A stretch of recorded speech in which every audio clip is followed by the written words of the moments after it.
ఎవరైనా ఇంకా చింతిస్తున్నారా?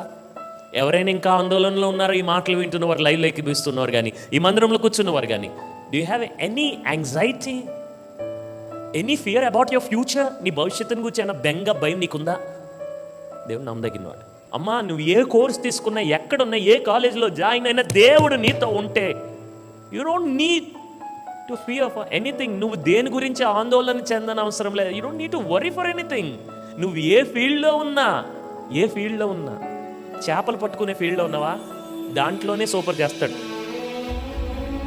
నా ప్రియ దేవుని బిడ్డలారా, దేవుడు నీకు ఇచ్చిన ప్రతి వరాన్ని ఆయన వాడుకొని, నిన్ను తన పని కొరకు వాడుకొని గొప్ప చేయగలడు.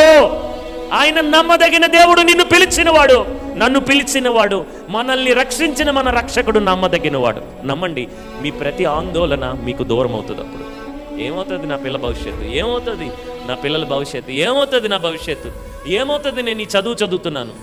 నా ప్రియ దేవుని బిడ్డలారా, దేవుడు ఉన్నాడు. Who is the guarantee for your future? నీ చదువా, నీ కులమా, నీ భర్త? జీసస్, యేసయ్య. ప్రతి పరిస్థితికి ఒక వాగ్దానం ఉంటుంది బైబిల్ గ్రంథంలో. నీ ప్రతి పరిస్థితికి ఒక వాగ్దానం ఉంటుంది. దాంట్లో ఏ ఒక్కటి ఎప్పటికీ తప్పిపోదు. నీ ఆందోళన నీకు దూరం చేస్తుంది దేవుని యొక్క నమ్మకత్వం.